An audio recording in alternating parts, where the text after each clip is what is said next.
Hola, hola, ¿qué tal?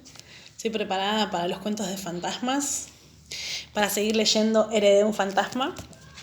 Estamos para empezar el día 20, así que aquí vamos. Dice Anna Tobler. ¿Qué puedo hacer? Me levanté con esta mezcla de sentimientos aturdiéndome. Por más que intento pensar en otra cosa, vuelvo a lo mismo. Y dale. Marito y esa explosión que no entiendo. Sigo enojada y rabiosa. Me quiero sacar esa imagen de la cabeza. ¿Qué puedo hacer? Pará, pajarraco loco. ¿Qué haces revoloteando por ahí? Fíjate la cantidad de tierra que desparramás por todas partes. Quédate quieto de una vez. A menos que esa sea tu idea, claro. El loro me había dado una buena idea. Esa biblioteca, si es que podía llamarse así, cosa bastante dudosa, jamás había sido visitada por un plumero. Por lo menos desde que yo vivía acá. Parecía una especie de estante empotrado en las alturas. Le pedí a Eugenia una escalera y me subí.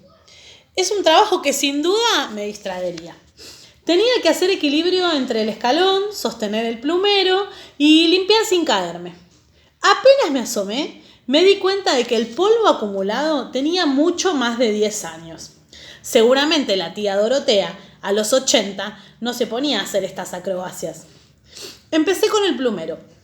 La tierra era bastante, tanta que caía como lluvia. Greenaway, guapo como pocos loros, plumereaba con aletazos desde el fondo. Yo no podía llegar hasta el ángulo de la pared, así que agradecí la ayuda. Pero parece que mi amigo se entusiasmó y puso demasiada energía en el movimiento, porque de repente algo parecido a un terremoto ocurrió allá arriba. Un derrumbe de libros, revistas, diarios viejos y hojas sueltas fue a parar con estrépito sobre el piso. No recuerdo bien cómo fue. Solamente sé que me salvé de una caída horrible. Stravinsky, que miraba desde abajo, sufrió una lesión en un dedo de la pata izquierda. Después de asistir al pobre sapo y dejar a cada bicho en su lugar, me fui a ver el montón desparramado sobre el piso. Había unos carpetones enormes con secciones de diarios viejos, más que viejos. El nombre de mi bisabuelo figuraba en la portada. Eran suplementos culturales de La Razón. También encontré unas libretas con direcciones. Debían ser todas de compatriotas porque los apellidos eran impronunciables como las tortas de la tía Dorotea. Los limpiaba como podía y los iba apilando sobre la mesa del living. Casi había terminado. Quedaban unos libros del año del moño, un ejemplar polvoriento del Fausto de Goethe. Le sacudí la tierra y lo abrí. En ese momento sentí la conocida y extraña sensación que me provocaba la presencia de la tía Dorotea. Era difícil de describir, algo como una tensión en el ambiente. El ejemplar estaba en castellano y había sido publicado por la editorial Iberia de Barcelona en el año 1946. Lo separé del resto, por curiosidad y por simpatía con la tía. Busqué el escobillón y la pala para barrer un poco el polvo. Estaba a punto de terminar cuando vi algo caído hacia un costado, casi parado contra la pared. Era un libro distinto. Me acerqué. En realidad no era un libro, sino una carpeta viejísima. La tomé con suavidad y soplé sobre la superficie. A mi soplido se sumó otro. Era la tía Dorotea. Estaba segura que seguía paso a paso mis descubrimientos. Miré las tapas amarronadas. Se parecía a las carpetas que yo había usado en la escuela, pero archi envejecida. En el frente, arriba, decía carpeta. Luego, dentro de un círculo, estaba el retrato de Rivadavia. Parecía la reproducción de un grabado antiguo, con tramas en color sepia. Abajo, la rúbrica inequívoca del prócer, la que todavía tiene las hojas de esa marca. Y por último, allá en los confines de la tapa, las palabras perteneciente a. En trazos cuidadosos, hecho con una pluma, se completaba: Dorotea Tobler, Colonia Suiza, FCCA. Me conmovió ver esa letra apretada y antigua de caligrafía enrulada. La tía Dorotea estaba ahí, al lado mío, la sentía. Me imaginé la emoción de la pobre, pensé en las lágrimas que debían estar surcando esas mejillas transparentes. O no tendría mejillas, o no tendría lágrimas. Por las dudas, dije suavecito su nombre unas cuantas veces para consolarla. Dorotea, Dorotea, Dorotea. Un chillido bastante espantoso me raspó los oídos. ¡Qué horrendo agradecimiento de la tía! Por las dudas, decidí abstenerme de dar nuevas muestras de cariño. Volví a mi atención a la carpeta. El lomo estaba atado con una cinta amarillenta. Mirándola bien, comprendí que en alguna época había tenido los colores de la escarapela. La cinta daba vueltas por delante y por detrás y terminaba en un nudo. También por el otro extremo había unos moños, con la misma emoción. Había unos moños, abrochados con botones metálicos, herrumbrados, que terminaban en unas tiras. Desaté los nudos con la misma emoción con que hace unos días atrás había atravesado el umbral de esta casa. Tenía la sensación de estar entrando en otro lugar misterioso. Había 3 hojas rayadas, amarillentas y manchadas. La primera, vacía. La segunda, con la siguiente inscripción. Todo con la misma letra cursiva dibujada con pluma. La familia Tobler de Zúrich. Homenaje 1626-1926. Estudios históricos del Dr. Werner Ganz, Zúrich. Y la tercera repetía estos datos y agregaba: copia de la traducción hecha por mí y dedicada a Dorotea Tobler, Córdoba, por Federico Tobler, Varadero, diciembre de 1929. Ahora podía entender a la tía Dorotea. ¿Cómo no iba a estar con la mirada puesta en el pasado?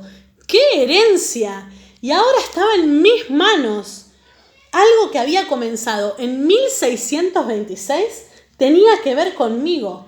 De golpe 380 años se me cayeron de un estante empotrado. Estaba desconcertada. Pude ver que las hojas estaban numeradas en el ángulo superior. Y un prólogo presentaba a Johann Jacob Tobler como el iniciador del linaje.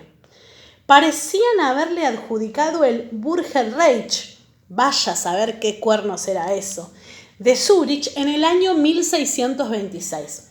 Por allí empezaba la historia familiar.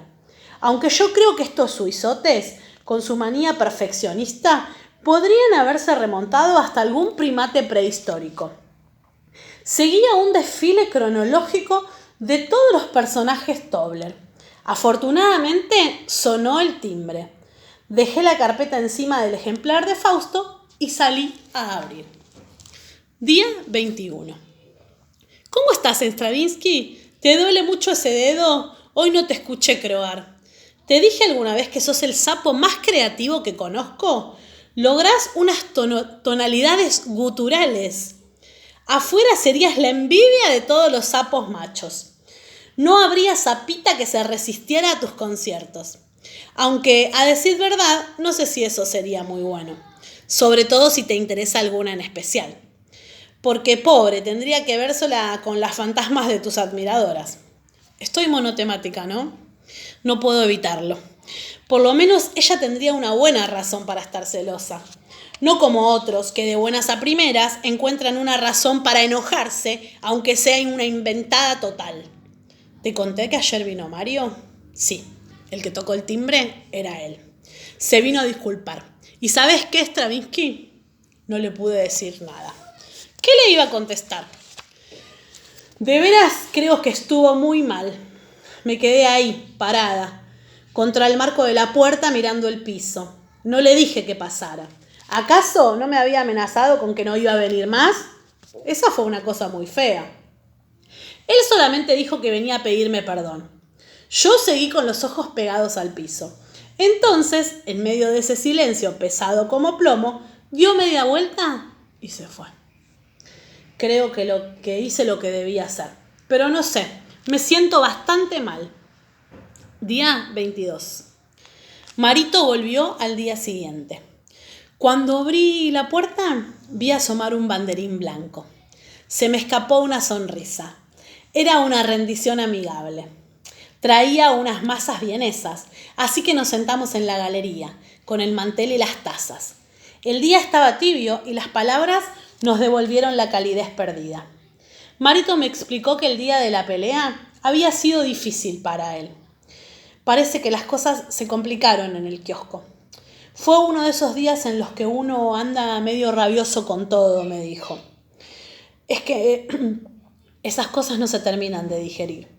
Sabía de qué me estaba hablando. Yo le conté de mi hallazgo, de la carpeta con la historia familiar, de los 380 años surgidos de un hueco de la pared. La tarde fue cayendo. De golpe sentimos frío y entramos. Ya habíamos logrado instalarnos en un clima de confianza, así que decidí hablarle de la tía Dorotea. Porque en realidad, en la carta, ella me había pedido que mantuviera en secreto lo de la casa, pero de su fantasma no había dicho ni una palabra. Además, era demasiado para guardármelo. Semejante secreto ya no me cabía adentro. Así que mejor lo contaba de a poquito y tranquilamente. Al principio Marito me miraba con cierta incertidumbre. Después, a medida que avanzaba con detalles, fue entusiasmándose. «La quiero ver», dijo. Le expliqué que no me parecía prudente. La pobre se mostraba tan vulnerable. Teníamos que darle tiempo. Me despedí de Marito con la promesa de enfrentarlo a las evidencias del fantasma. Estaba contenta de seguir contando con mi amigo. Y la verdad, era un amigo muy especial. Día 24. Me levanté muy temprano. Abrí las ventanas y pude ver el sol asomándose entre los lazos flexibles de las retamas. La conquista del territorio circundante marchaba con éxito. Lentamente, los delirios vegetales iban transmutándose en siluetas reconocibles, con canteros, césped y macetas. El caño roto había sido definitivamente arreglado por don Ernesto, de manera que el pantano había dado lugar a una alfombra preciosa salpicada de violetas y nácar. Pensé que ese era otro hermoso paisaje para tomar el té con Marito. Una manera de sellar definitivamente la paz. Y qué mejor que una exquisitez suiza para completar la escena. Era algo que ya había funcionado. Necesitaba la ayuda de tía Dorotea. Busqué el libro de recetas en el cajón de la mesa y me paré delante del reloj. Tía Dorotea, tía. Con mi entonación más amable convoqué su presencia, segura de que me ayudaría. Pero nada respondió a mi llamado. Tía Dorotea, quisiera que me ayudaras a hacer uno de estos postres tan ricos, como el otro día, ¿te acordás? Mira, acá tenés la libreta que... La tía debía estar de muy mal humor, porque revolvió la libreta contra la ventana. Después, el soplo helado se coló por todos los rincones. Era una carrera loca, se filtró entre los muebles y en el torbellino que armó, la muy atropellada derribó 2 floreros, que por suerte eran bastante feos. Yo solamente atinaba a mirar el descontrol. Después de unos minutos la tormenta pareció amainar. El vendaval terminó con una lapicera flotando en el aire. Lo tomé como una invitación. Me paré frente al objeto suspendido con la intención de seguirlo. La tía parecía estar más calmada. En estas condiciones, entenderse sería más fácil. Seguí la trayectoria flotante de la lapicera que terminó en mi habitación, sobre el escritorio, justo delante de mi bloc de notas, el cual, como era de esperar, se abrió. Con trazos rápidos y una letra difícil de leer, escribió: «Basta de decirme tía Dorotea, no lo aguanto más». Me quedé helada. Eso no parecía nada la prolijísima letra de la tía. Era una complicación gótica, una excentricidad de escritura. Tenía la vista fija sobre el papel y puedo asegurar que a los pocos instantes las letras desaparecieron sin que yo hiciera absolutamente nada. Si el fantasma no era de la tía Dorotea, ¿quién era entonces? No me atreví a preguntarlo. De repente me sentía ante un desconocido. Me sentía víctima de un engaño. Todo este tiempo creyendo que vivía con el fantasma y el espectro de la tía Dorotea y venir a enterarme que no era ella. Aunque no podía echarle la culpa al fantasma, en realidad yo jamás había preguntado. Y ahora era momento de hacerlo. Si no sos la tía Dorotea, pregunté, entonces, ¿quién sos? No soy la tía Dorotea, volvió a escribir. Soy George Christopher Tobler. Claro, pensé. Tobler tenía que ser para vivir así apoltronado en esa caja de reloj. Además, el tipo leía alemán a la perfección. Eso era algo que había comprobado.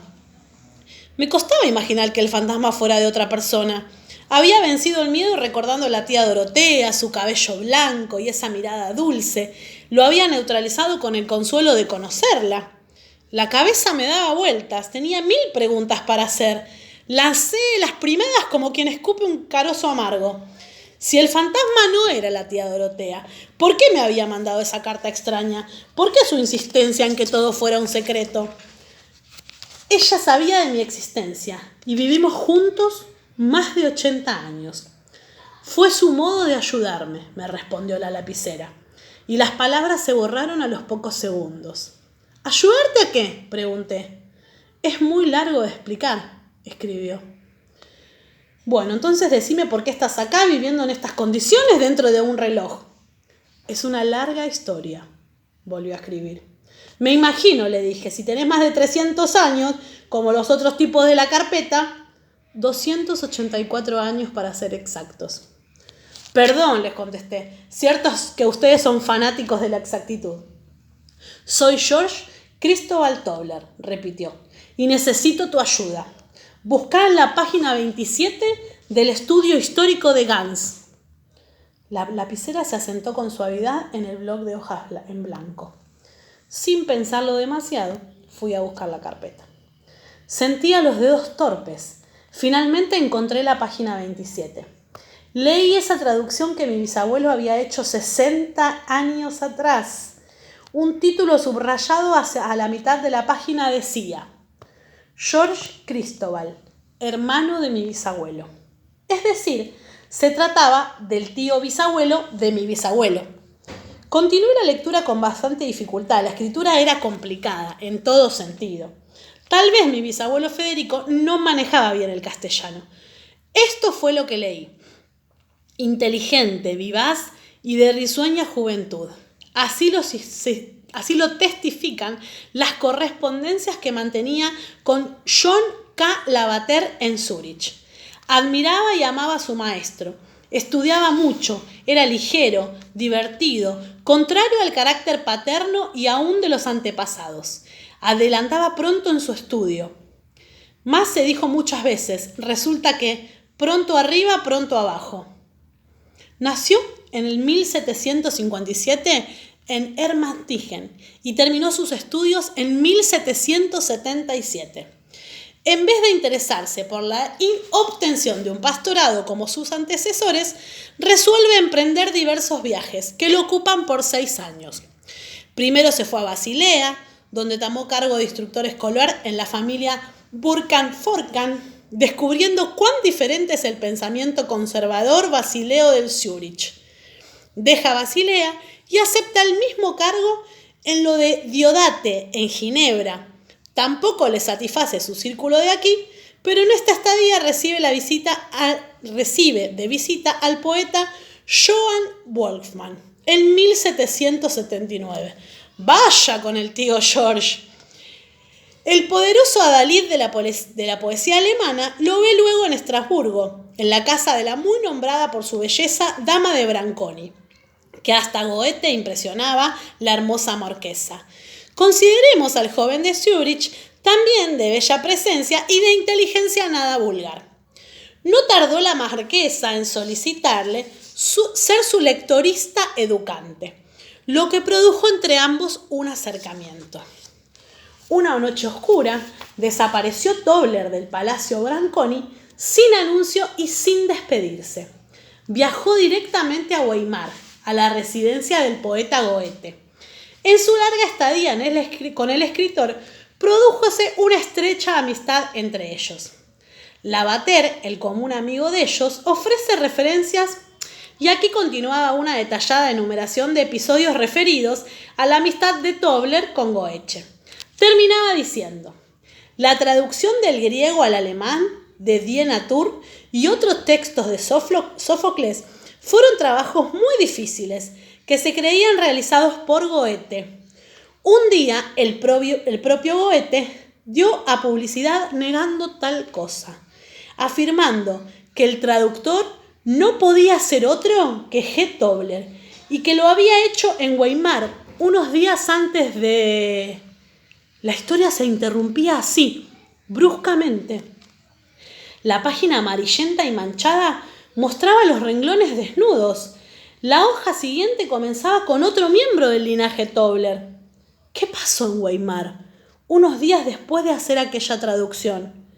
Nadie me había hablado antes del pasado glorioso en la familia, a menos que no lo consideraran tan glorioso o no lo conocieran. Miré el ejemplar de Fausto y me imaginé a Goethe y al tío George. Decidí llamarlo así, ya que vivíamos juntos. Consideré que podía tomarme ciertas confianzas, por más fantasma de escritor que fuera y amigos célebres que tuviera. Las cosas habían cambiado. En unos instantes, después de leer unas cuantas palabras, toda la situación era completamente diferente.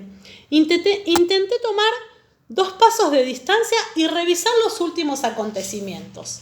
A ver, la tía Dorotea me había dejado en herencia una casa bajo ciertas condiciones. Hasta aquí, todo bien. Esas condiciones incluían la convivencia con un fantasma que vivía en un reloj y era de la familia. Supongamos que aceptamos eso. Pero resulta que el pariente nació en Suiza en el 1700 no sé cuánto y necesita mi ayuda para saber qué. Para vaya a saber qué. Encima, el tipo tuvo unos amigotes famosos y debe tener una cabeza de fantasmas llenas de humo de celebridad. Así estaban las cosas para mí. Agarré la lapicera y el blog, tratando de vencer cierta aprensión, y escribí una lista. Es algo que a mí me ayuda a pensar. Lista 1. Preguntas. ¿Qué clase de ayuda pide el tío George? 2. ¿Quién fue Lavater? ¿También fue famoso? 3. ¿Sería verdad lo de la amistad con Goethe? ¿Era un dato cierto? Lista 2. ¿Dónde buscar respuestas? ¿Preguntarle al tío George? ¿O buscar algún libro sobre Goethe? Decidí empezar por el final. Me parecía lo más fácil y lo menos peligroso. Fui a la biblioteca del barrio. Me esperaba un trabajo complicado. Encontré cantidad de textos sobre Goethe, mucho más de los que había imaginado. Al principio leí despacio, anotando algunos datos. Después mi entusiasmo fue creciendo. Esa información fría registrada al comienzo se fue transformando en un sentimiento de afecto hacia Goethe que se trasladaba al tío George. Cuando la biblioteca me avisó que ya era hora de cerrar, volví a casa. Me llevé un libro que aún no había consultado. Era un ejemplar pequeño en una edición barata. Se titulaba Goethe, Schiller y la época romántica. El autor era un tal Alfredo Kahn, especialista en lenguas germánicas, según decía la reseña de la contratapa. A pesar de haber consultado tanto material sobre Goethe, hasta el momento no había aparecido ninguna mención sobre el tal Lavater ni sobre el tío George. Sin embargo, las fechas coincidían a la perfección. Me fui a la cama con el libro y estuve despierta hasta tarde. Johann Wolfgang Goethe había nacido el 28 de agosto de 1749 en Frankfurt am Main y había muerto en 1832. Yo tenía presente que el tío George había nacido en 1757. Esos fueron años de muchos y muy intensos cambios. Según decía don Alfredo Kahn en su libro, cuando Goethe era niño los caballeros usaban pelucas y cuando fue anciano la gente se sacaba fotos. Perdón, me ahogué. Dice el libro: Esos fueron años de muchos y muy intensos cambios. Según decía don Alberto Kahn en su libro, cuando Goethe era niño, los caballeros usaban pelucas y cuando fue anciano la gente se sacaba fotografías o daguerrotipos. Por aquellos tiempos se produjeron los principales descubrimientos de la vida moderna, desde la máquina de vapor hasta los ideales republicanos. El poeta alemán escribió muchísimas obras, no solo el Fausto que tenía sobre la mesa del comedor. Parece que el hombre fue un apasionado buscador de respuestas sobre el arte de la escritura, un buceador de las profundidades de las cosas. Detuvo su mirada sobre los personajes de las ciudades alemanas, en lo pequeño y cercano, pero también viajó hasta Italia buscando los vestigios de grandezas pasadas, de una antigüedad gloriosa. Goethe fue uno de los escritores alemanes más importantes. Junto con otros compatriotas, propuso unas ideas sobre la literatura que decidieron llamar Sturm und Drang. Eso significa tempestad y empuje. Según entendí, ellos defendían la libertad por sobre todas las cosas. Libertad para pensar, para sentir, para amar y también para creer. Me gustó eso de tempestad y empuje. Me los imaginé con mucha fuerza, poniendo pasión en todo lo que hacían. Además, parece que Wolfman escribía de manera diferente, eligiendo cuidadosamente los hilos con que tejía sus novelas, descubriendo nuevos puntos y dejando al descubierto las tramas de la realidad del mundo que lo rodeaba.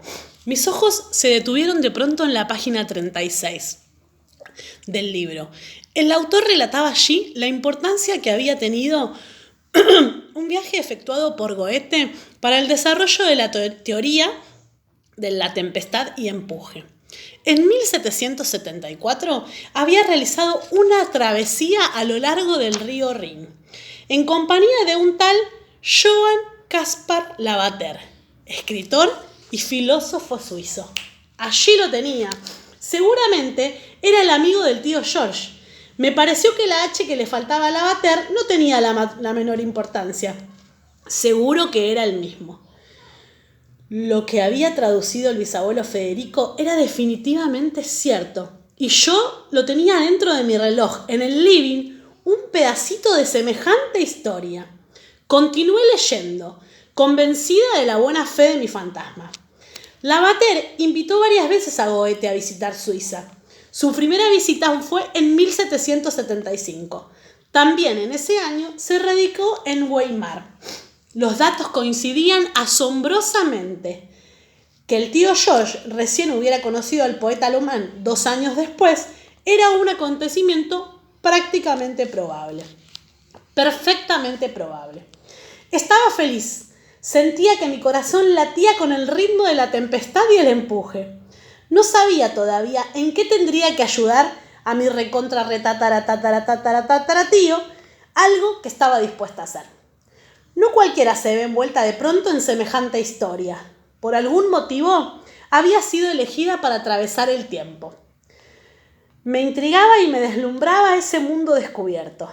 Me dormí soñando con el tío George, Goethe, libros escritos con plumas a la luz de las velas y relojes suizos. Nos vemos la próxima.